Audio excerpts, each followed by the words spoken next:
with the concept. Remember, we have tutor as well. Okay, Monday, Wednesday, Monday to Thursday at least. Okay, and the tutor hour is posted next to Dr. Lydia Gunn's office. So far, do you guys find this course kind of moderate? Or too easy? Is it easy or moderate or difficult? Moderate. About the rest of you? Okay. All right. So, and this Wednesday we won't have class this Wednesday because I will be in Greensboro and taking my student to a really big UNC entrepreneurship business plan contest. So we're taking some undergraduate student and graduate student to compete with other UNC campus on making the business plan for the organizations. Okay. So, I mean, a lot of you are business students, right? A lot of you. Okay. So this is a really great opportunity, for you guys. So keep working hard for your course, and someday, if you really access the student, and you may be picked for this kind of contest. So last year, actually, UNC Hamburg beat, like a Chapel Hill, beat Wake Forest, beat all these big schools, and the graduate team won the contest, and the team, the two people, the two MBA students from UNCP won $5,000 prize. That's a really big prize. Okay. So I'm taking two graduate team this year, and then we'll have another two undergraduate team. So there's plenty of opportunity and for you guys to do here. It just you really need to work hard and make good impression and on the faculty and on your fellow classmates. All right, so we finished the chapter 3. Okay, chapter 3, I introduce you what is demand, what is supply, what are the things that affect the supply, what are things that affect the demand. And also afterwards, we combine these two things together and we introduce what is equilibrium point. Okay. So any external factor changes is going to affect either supply or demand, and eventually going to affect the equilibrium point. Okay. So again, what is market equilibrium? It's a temporary stable situation. Okay. And it is stable, but only temporary, because if any external factor, there's a hurricane, and hitting, the Florida, then the orange supply will go down, and then the supply curve will shift to the left, and then you have a new equilibrium price and new equilibrium quantity. And the first midterm is coming very soon. So on the first midterm, you will see this kind of questions.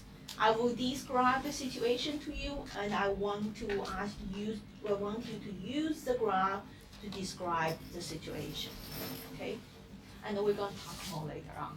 Okay, so I think it's probably in a couple weeks, you will have the first midterm. But today, we're going to move on to chapter 4.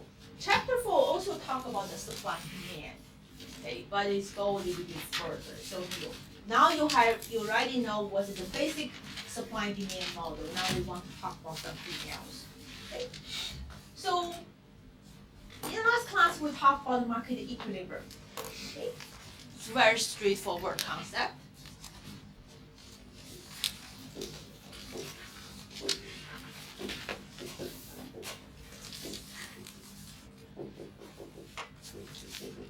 At the equilibrium point, at the equilibrium price, quantity demanded is exactly equal to the quantity supplied, so there is no shortage or surplus. Everybody's happy. Everybody who wants to sell good is able to find a buyer, and everybody who wants to buy the good is able to find the good in the market.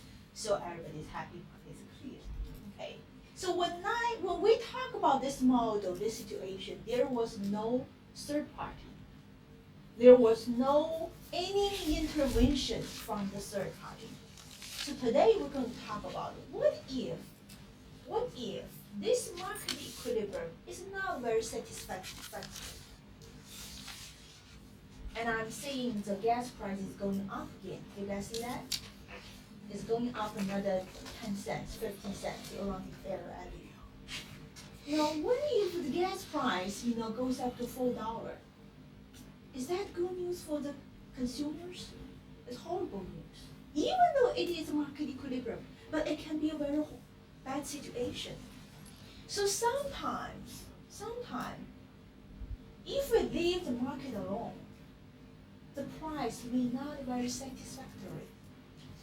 So when the market price is not very satisfactory, then the third party wants to step into it. We want to manipulate the market. Okay. So the third party I'm talking about is government. Okay. So this chapter we're going to talk about what are the different ways government can intervene and change the market outcome, change the market equilibrium price, and what would be the consequence of that. So before I tell you what would be the consequence, what do you think the consequence of the government intervening in the market?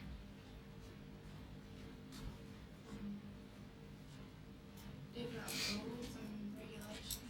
Yes, they're going to use the rules and regulations to regulate the price. And after the regulation of the price, what would be the consequence in the market? Let's use this example here. Okay, let's suppose shows that it's a equilibrium price for the gas, and the equilibrium price right now is really high because and OPEC has decreased the oil supplies to the countries in the world. So the supply is really low, and that pushed the price up really high. Okay? And United States government saying this is really horrible. People are going to suffer a lot from this high price. So we're going to regulate it.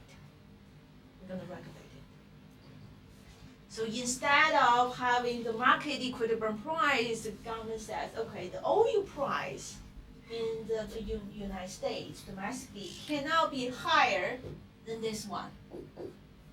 So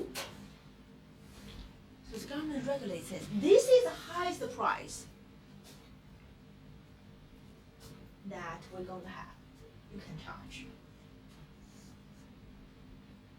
What kind of policy this is?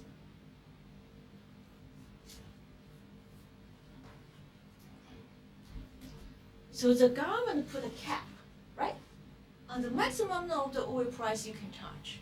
Price ceiling. It's called price ceiling. That's right. And a lot of people are confused by this word, price ceiling, because when they look at the ceiling, they think the price ceiling is above the equilibrium price. No, the price ceiling is always below the equilibrium price, because price ceiling is implemented when the government is saying the market equilibrium price is too high for consumers.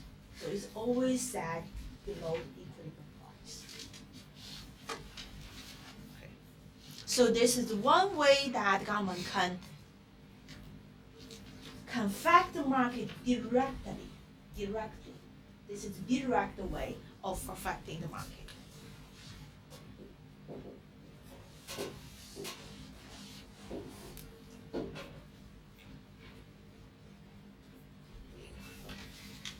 Is there a consequence of using the price ceiling policy? It's a consequence of using price ceiling policy. Now, is market clear? We talk about the clear market is clear, right? What does that mean? Market is clear. They don't have too much of something or not. Neither shortage, no surplus, right? So everybody's happy. But when we use price ceiling policy, what's happening there in the market?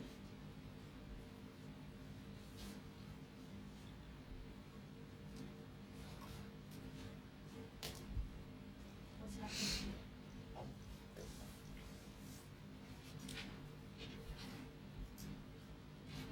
Where's quantity demanded? Where's quantity supply?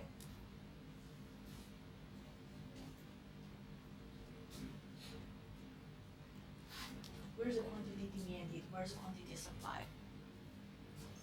what is this?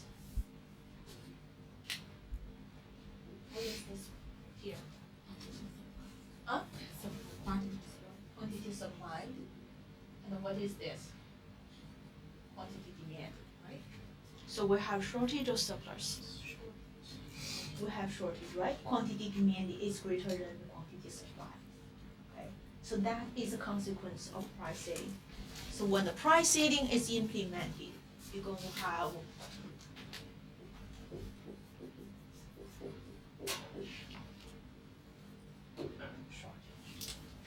your shortage. So no matter what goods market we're talking about, if price setting is implemented, and which means the price is set at much lower than the equilibrium price, then the market is not clear. It will be shortage. Does it say greater than? It's greater. Yeah. When there is a shortage of the goods in the market, what we might see? Black market. When there's a shortage of goods in the market, we may see black market. In the black market, what happened to the price? It's much higher. It's much higher. So this is one of the consequences. Later on, we're going to talk about another consequence from the price setting. And that consequence is much more than this. So we want to know how this shortage, the creation of this shortage, affect you as consumer, affect firm as a producer, how this shortage affect the whole society. So we can talk about that. But right now we know that is one of the consequences, the shortage. This is the price. So this is the first direct way of changing the market. Now let's just talk about the second way of changing the market. Sometimes this equilibrium price maybe consider is too low. In what kind of situation you think the government will consider the equilibrium price is too low?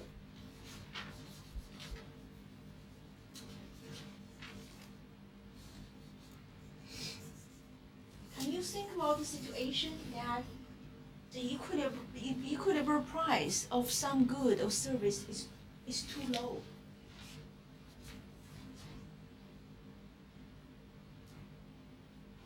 Let's assume this represents labor market. What does it mean here, demand?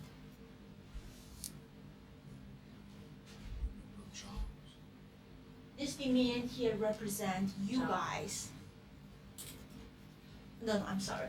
This represents the firms, the firm who want to hire people, right? Represent the positions, vacant positions, the available positions.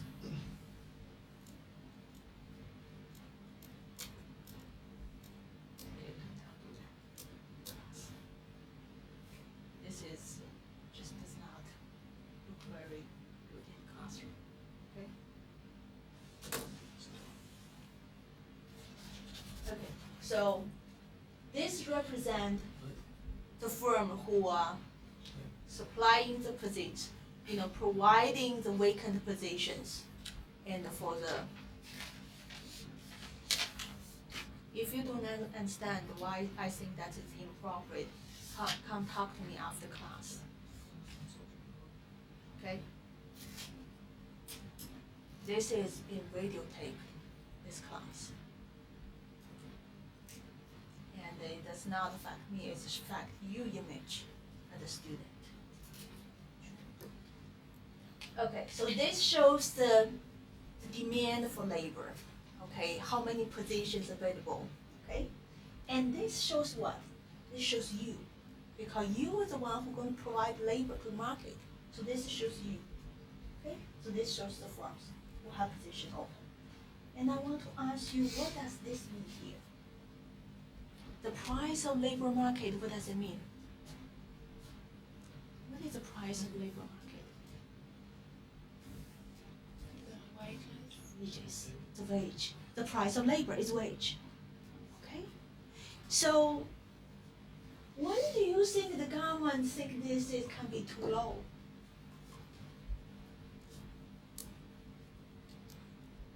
We have a minimum wage policy, right? Why do we have a minimum wage policy? Because if we do not have that policy or regulation, the equilibrium minimum wage could be really, really low. That's right, it could be really, really low. Right now, there's a big battle on increasing the minimum wage, right? Okay, so that is one incident that government think if there's no regulation and there's no intervention, and this can be very, very low. So when we have a situation like that, then government want to implement what we call price floor. Price floor policy sets the minimum price that can be charged by the firm, or the minimum charge, the minimum price, and that the service goods received in any market. Okay? Where is the price floor is at? Is it below or above? Below, above. This is the price. This is the market equilibrium price. And the government thinks this market equilibrium price too low. So the price floor is always set at here. Okay, so now you need to remember this reversely. If it's a price ceiling, then the price ceiling is always below equilibrium price. And if it's a price floor, and the price floor is always above the equilibrium price. Now tell me what's the consequence?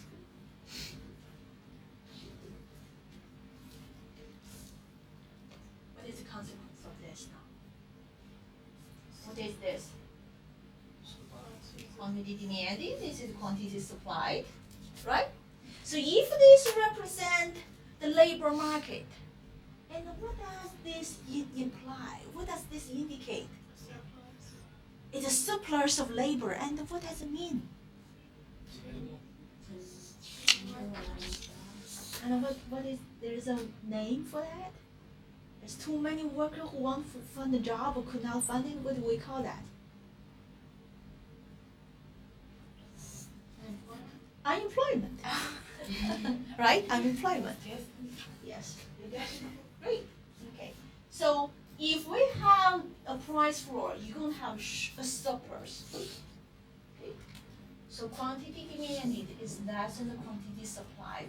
So you're going to have a surplus. And in the labor market, the surplus is not a good thing. Surplus means unemployment. So that's the consequence. But does it mean this is a bad policy? No, it does not mean it's bad policy. And in the very first class, we talk about opportunity cost, right? What is opportunity cost? For anything we do, for anything we own, and we have to have some sacrifice, there is a trade-off. So what this tell you that, okay, price ceiling or price floor, both policy have good intentions, but when those policies implemented, there's a cost. Okay, for the price ceiling, the cost of shortage, and for the price floor, the cost is surplus, and could be unemployment in the labor market. So this is the opportunity cost of implementing those policies. So in this world, there's no free lunch. Okay, you want to manipulate market, and you have to bear the consequence. And we're going to talk more later on about what are the consequences of that. Okay, so this is two direct policies that government can use to manipulate and to regulate the market. Okay. So next, we're going to talk about the further consequence this policy has on this market. To do that, I have to introduce you some concept. Okay. So the concept I'm going to introduce you on this.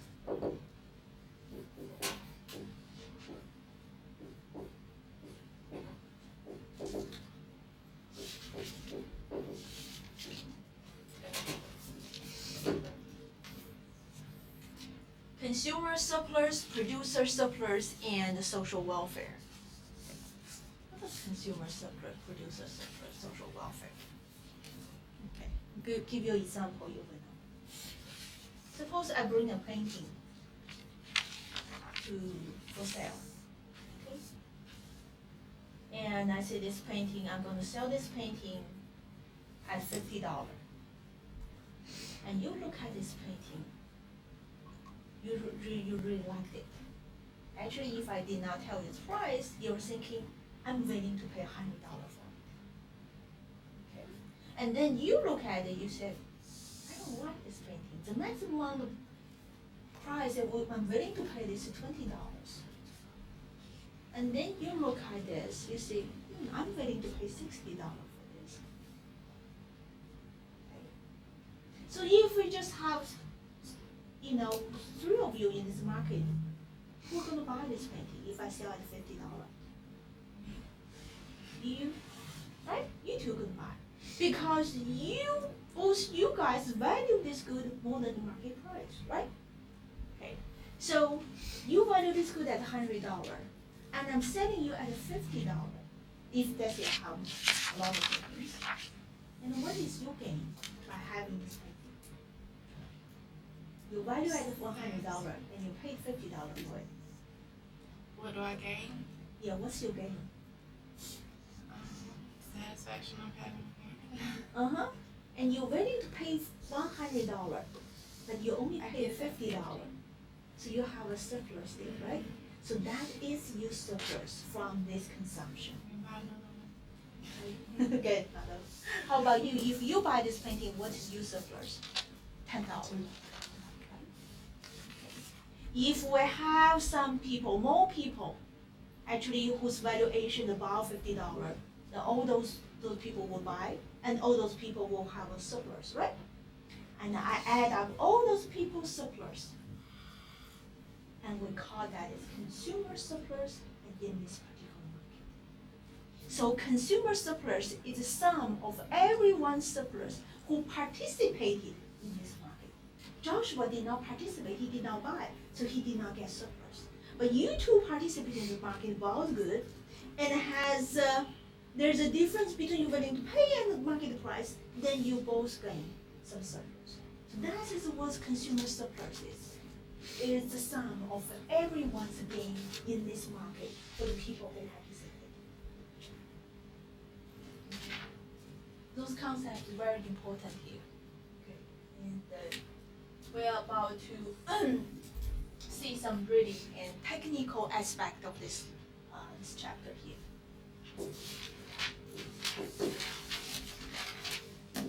We know this is demand, right? And we have talked about what this demand is. Demand to represent the negative relationship between the market price and quantity demand. Now I'm going to give a different interpretation for demand. And I want you to remember this interpretation. Okay? Now we assume this demand represents infinitely number of individuals. Each point here represents a different individual. So we have infinitely number of individuals in this market. Okay? And the corresponding value for each point represents this individual's valuation. Let's say this individual here, the corresponding value is 100. So that means for individual A, and the individual A value this good at $100. You guys with me here? Now let's look at this individual B. The corresponding value here is, let's say it's $85. Then that shows that individual B valued is good at $85. This one here, C, individual C value is good at $20. So now we have totally new meaning for the demand. Demand represents a infinite number of individuals, and whose valuation are represented by the vertical axis.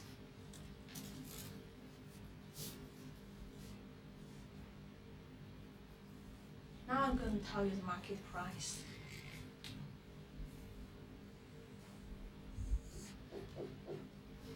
Market price right now, I'm telling you, is $50.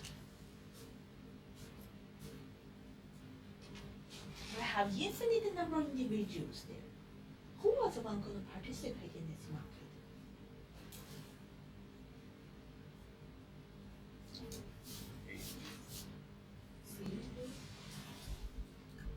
C? Would C gonna, will C gonna participate? Like, they would think that was too much. Yeah, it's too much. The valuation is lower than $50. So would A and B participate? Yeah. And would this person participate if I have person D here? So anybody from here to here gonna participate, right? So those guys are not gonna gain any surplus. Only those guys gonna gain surplus, right? Now tell me, what is A's gain? Individual A's gain. $50. It's this distance here, right? It's from here. It's this distance, right? Okay, how about for B? What's B's gain?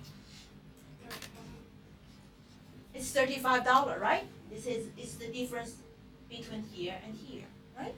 For this D, point D here, individual D, and this distance here is this individual's gain. So for each individual here, the gain is this distance.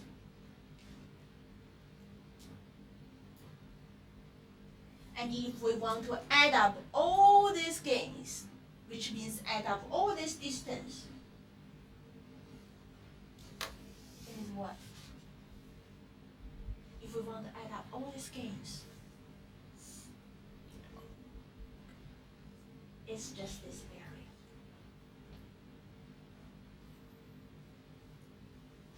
If we want to add up all the gains of all the individual along this line here, it's just this area. So the consumer surplus, the consumer's gain from participating in this market and consuming the good is represented by this triangle area. And this is the triangle area between the demand and the market equilibrium price, market price. Are you guys following me on this? So this is the consumer surplus, graphically. And let's calculate this value here.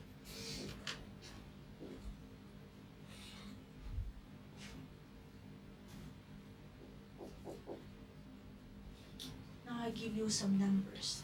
Can you tell me what is consumer surplus? You guys have learned how to calculate the triangle, right? Yes? No? You guys did not learn how to calculate the area for a triangle? Oh. Huh? Who knows? You do. Okay. And also you. Okay, how do we calculate the triangle area? The area of the triangle, The area of triangle? 1/2 base times height, Louder. 1/2 base times height. 1/2 multiply base and height. So when did you guys learn this stuff?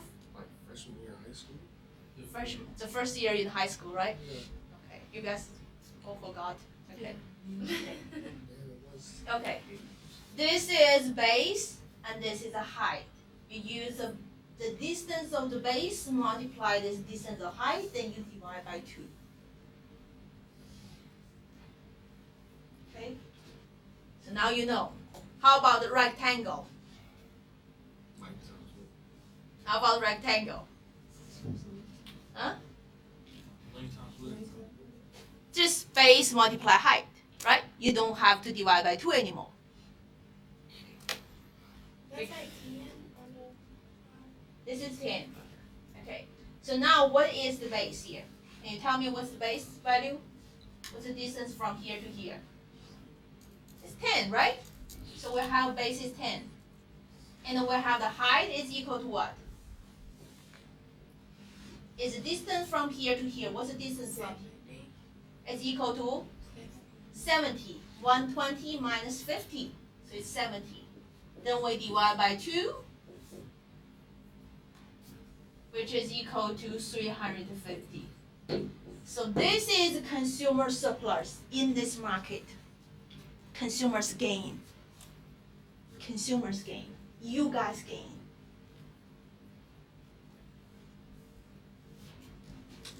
Why do you care about this? Why do you care? Why do we want to calculate consumers gain? And we want to know later on if a price ceiling or price floor policy implemented, is this figure going to change? Is this figure going to increase or decrease? Because that shows you guys gain. So we want to know that. And if a tax is implemented on you, is that figure going to change? So that's why consumer surplus is a very important concept, is you guys gain. As a consumer, you would want this figure to be higher as possible, as high as possible. You want this area to be as big as possible.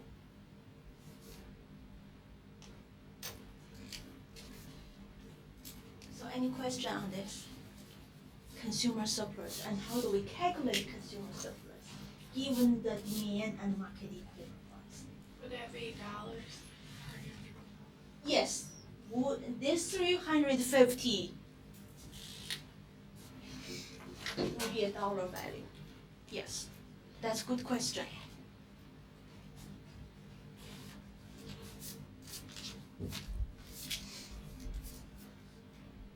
Any question here? So we finished consumer surplus. Let's move on to producer surplus. We're going to use the same approach to figure out what is producer surplus and how do we find it graphically and mathematically. Okay, how I'm going to do it? You can teach the house.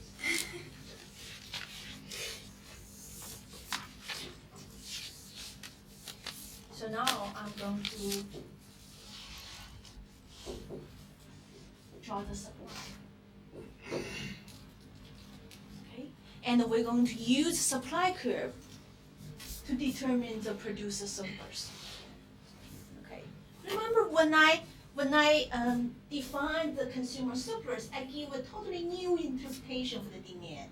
I see the demand represents infinitely number of individuals, and each individual's valuation is represented by the vertical values, right? So that's how we define the demand, the new interpretation of the demand. Now I want you guys to give me a new interpretation for the supply in order to calculate the producer surplus. What will be the new interpretation of the supply?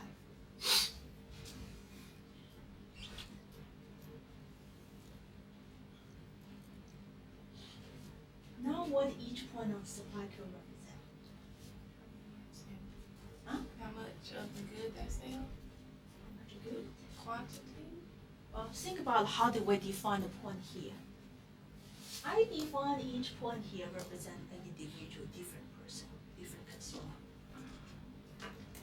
Using the same logic, how I'm going to define the point along supply.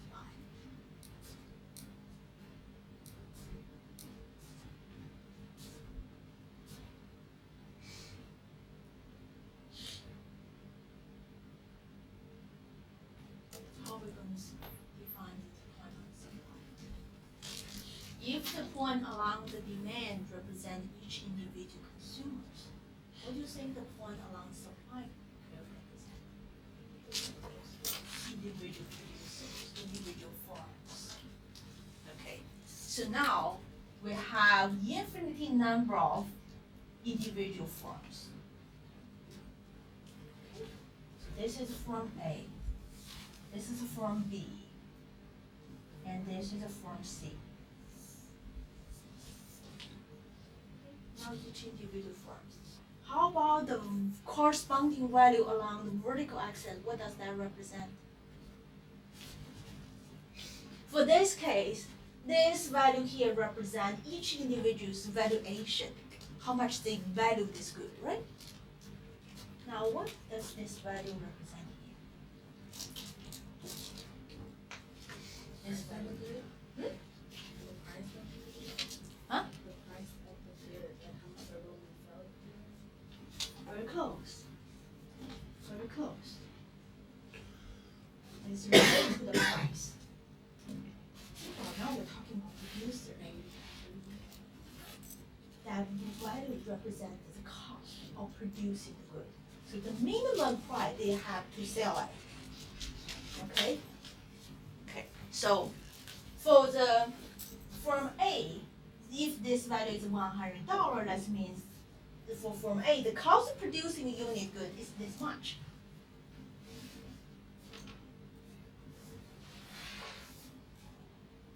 And for the form B, this is $80. That means the cost of making the good is $80 per unit. For C, the cost of making the good is $20 per unit.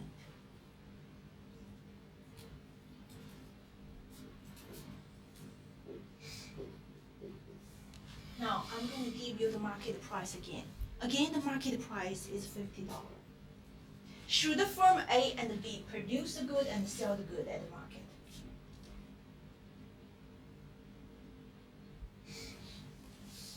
Should the firm? Why? Costs too much. Why? Costs too much. It costs too much. They sell this good at $50, but the cost of making this good for firm A is $100. They're gonna lose money for every time they make a unit. They're gonna lose $50 every time they make unit, right? So the firm A is not gonna do it. It's not gonna participate. Does firm B going to? Is firm B gonna participate? No. So who are the firms in this market here are going to participate and is producing and selling? C. And any firm that is below the equilibrium price, right? So those guys are going to participate and produce and sell the good because the cost of making goods for those guys is lower than $50.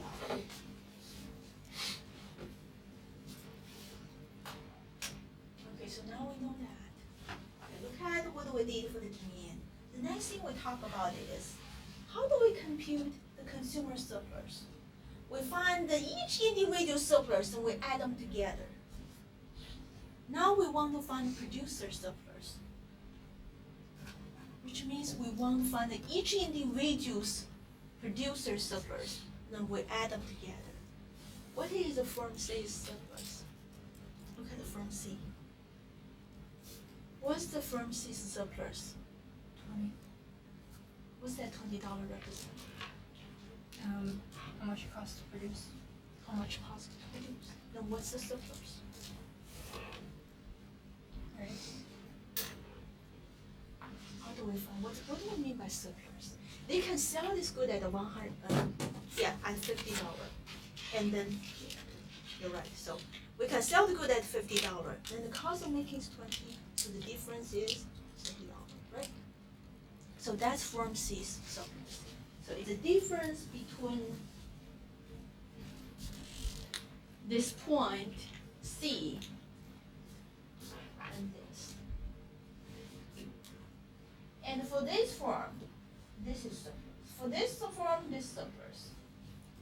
If we add up all the surplus together, then that's what we call the producer surplus.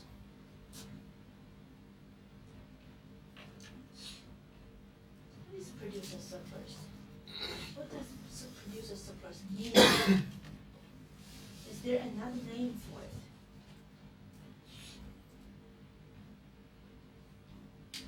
Profit. That's right. Producer surplus is just a profit.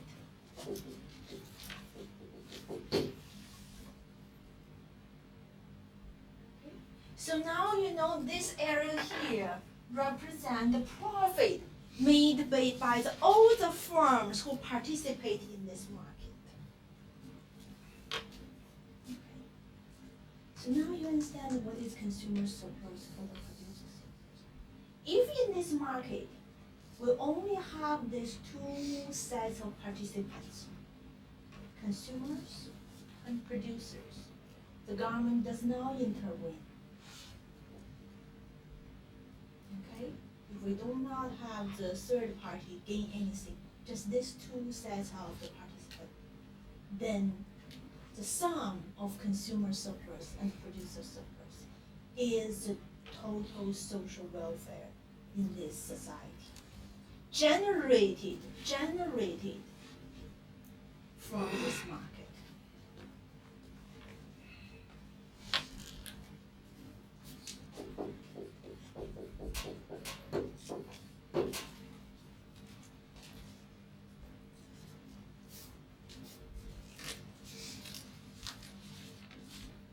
This is the social welfare.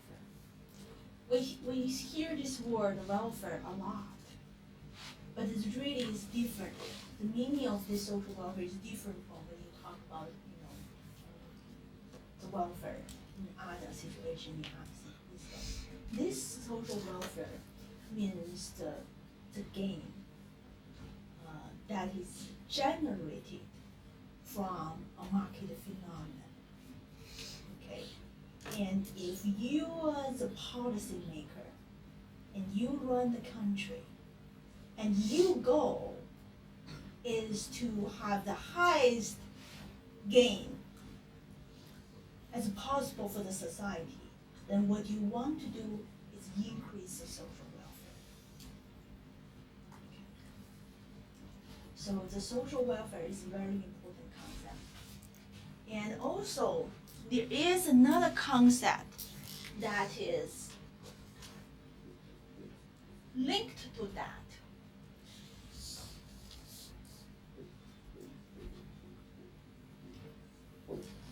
It's called efficiency. Did we talk about efficiency at the very beginning?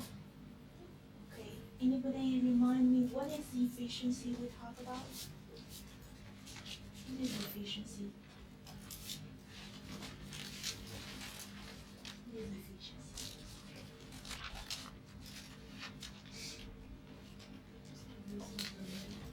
We use the least to produce the most, right? That's efficiency. How do we connect these two concepts? The economy with highest efficiency, will have the highest social welfare. The economy with highest efficiency will have the highest social welfare. So later on, we're going to talk about what are the things that's going to affect efficiency, which means going to affect the social welfare. Is this price floor, price ceiling going to affect efficiency? Going to affect the social welfare? That's what we want to talk about next. Okay. Because like earlier we talked about the consequence of this, right? But now we want to talk about the consequence of this policy in terms of the efficiency, in terms of the social welfare. Now I want you guys to give me a guess. Do you think the price floor or price ceiling is going to decrease the social welfare or decrease the level of efficiency? Just give a guess. Price ceiling, you think it's going to decrease? Other guesses? Could you repeat it again? So, and do you think price ceiling or price floor are going to decrease or increase the social welfare or efficiency?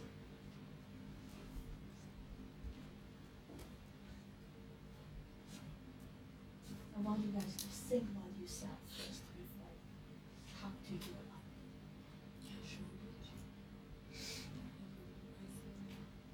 So you you think is going to affect those social welfare efficiency negatively or positively?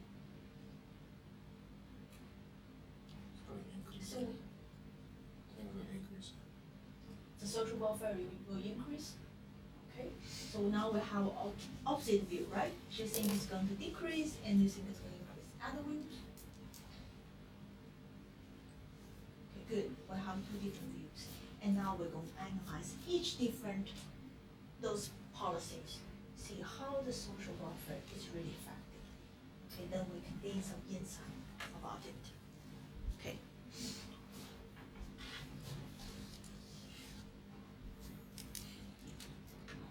Okay, so another thing before I move on to this, I want to talk about this formula here. Social welfare is equal to consumer surplus plus producer surplus. If there is no third party to gain anything. When the government use price setting price floor, okay, yes, they are manipulating the market, but through the process, they're really not gaining anything. Okay, so now that's why we do now have the government here. But later on, when we talk about indirect way, like this.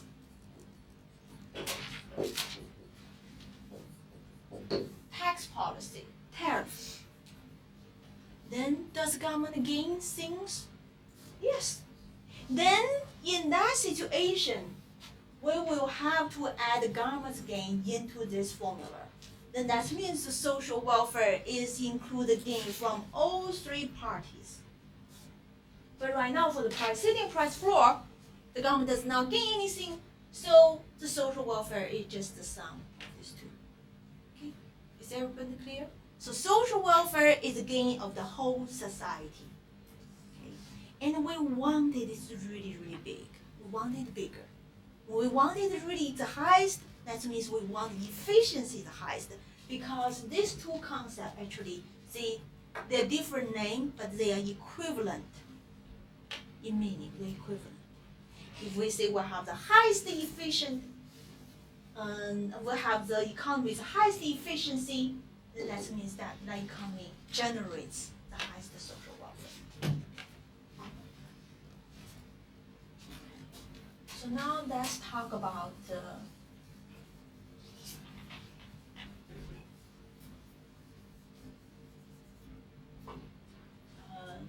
one of those policies. Okay.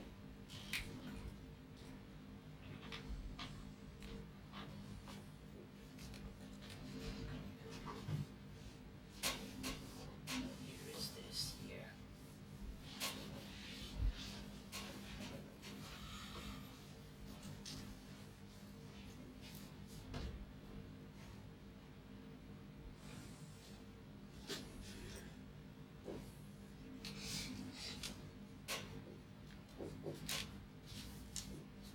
Let's analyze the price setting first.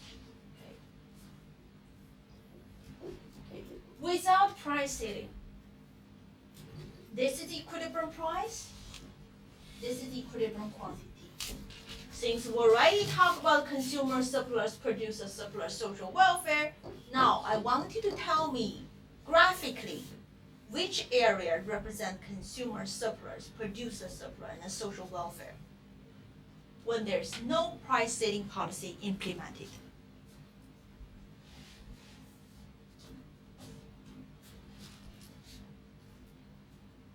You want to come over to show us which area represents consumer surplus? Me? Mm-hmm. No. No? Anybody else want to show us? We talk about the consumer surplus area, right? It's the area between what? How about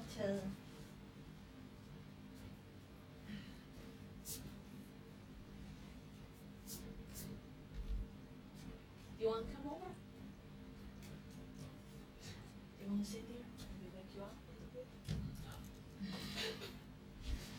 I will wake you up a little bit. Okay, which area represents consumer surplus? We talk about consumer surplus is the area between what? Between demand and market equilibrium price. So which area? The top left. top triangle, right? Okay. Okay, that is consumer surplus. Did you see that consumer surplus? The top triangle, okay? And how about producer surplus? Which area? The bottom triangle, right? Because it is area between the market equilibrium price and the supply curve. So how do we remember this? The consumer surplus is the area between market price and the demand, and producer area is the area between the market price and the supply. No? Clear? Okay, so then which area is social welfare?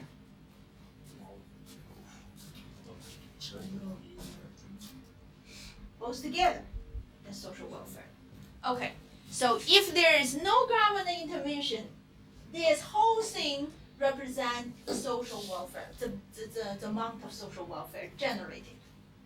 Okay, so now we're going to compare this scenario with the scenario when the price ceiling is implemented. And I'm going to ask you guys to come over to show it to me, okay? So pay attention. Okay, price ceiling is right here. Now, this is not the price that is charged in the market. This is. And that's going to affect the consumer surplus, it's going to affect the producer surplus, it's going to affect the social welfare. And the first question, an easy one. Under that price P prime, which area represents a new producer surplus? New producer surplus.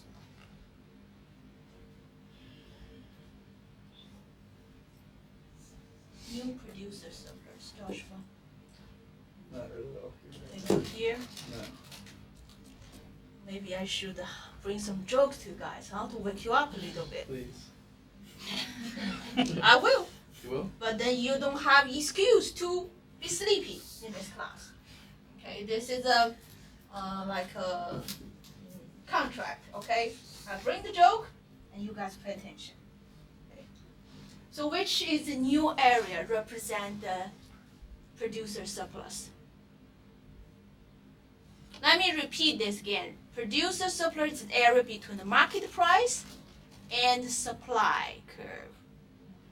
Now, which area is area that is between the price and the supply? Is it above the P1? Where's the price? Where's the price now? P prime, right? Yeah. P prime. Where's the supply? Do we have the supply?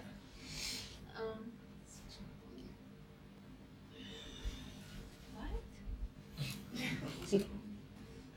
What? I was just kind of. Alright, go ahead.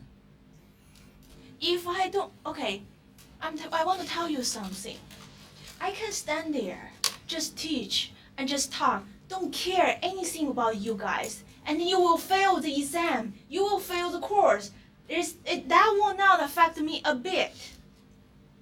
I'm telling you, if I don't push you guys will not learn anything. Then when the exam comes and you're going to get 50s and 40s, 30s, that's not what I want to see.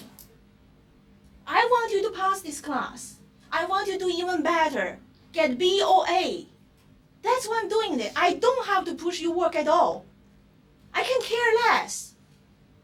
But I do care what you're going to get in this exam or in this course. Because if you don't get C or plus, that is a prerequisite for a lot of course. You cannot take it. You have to take it again. You have to spend money on this course again. We talk about the cost, opportunity cost. You want me to care less about your grade?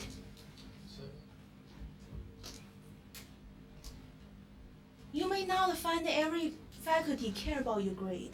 I can stand there. If you want me to stand there, teach, just go home, I can do that.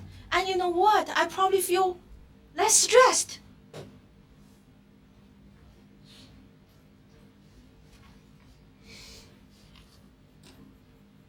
I'm not teaching very difficult concept. And you guys are very intelligent people. You can get this. And you know you can get this. I just need a little bit of attention. Focus on this. That's all I'm doing When I ask each one of you questions, then I make you follow me step by step. That's my teaching method. I'm telling you, people come out of my class, learn something about economics. They may think, okay, Dr. Shi is very strict in the classroom. I have to think. I cannot, just think about what food I'm going to eat over the vacation I'm going to have. I cannot have that luxury in Dr. Shi's class. But she made me think. She made me learn something.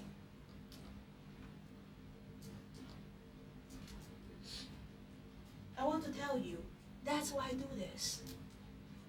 Your grade is not going to affect me a bit in my career.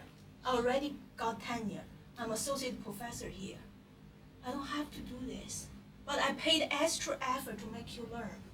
And you don't appreciate it. It's okay if you don't appreciate it. But give opportunity to other people. Let them learn. Let them think. Do not let the attitude, affect everybody else here.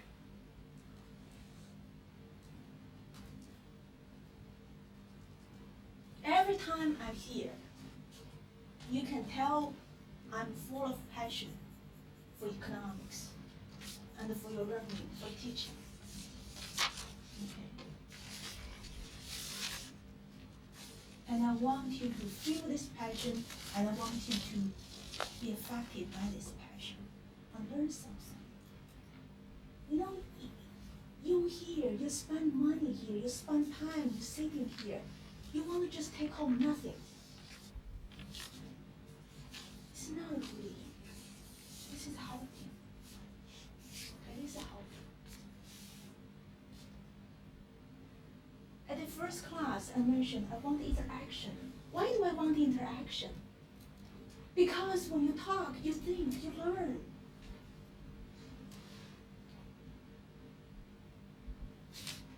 If you have issue with my way of teaching, come talk to me after class.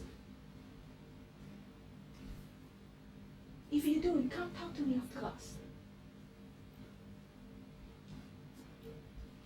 And I chose this method because I think it's going to benefit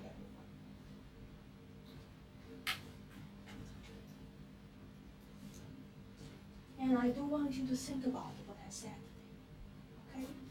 I don't have to do what I'm doing, pushing you, asking you, make you think. I don't.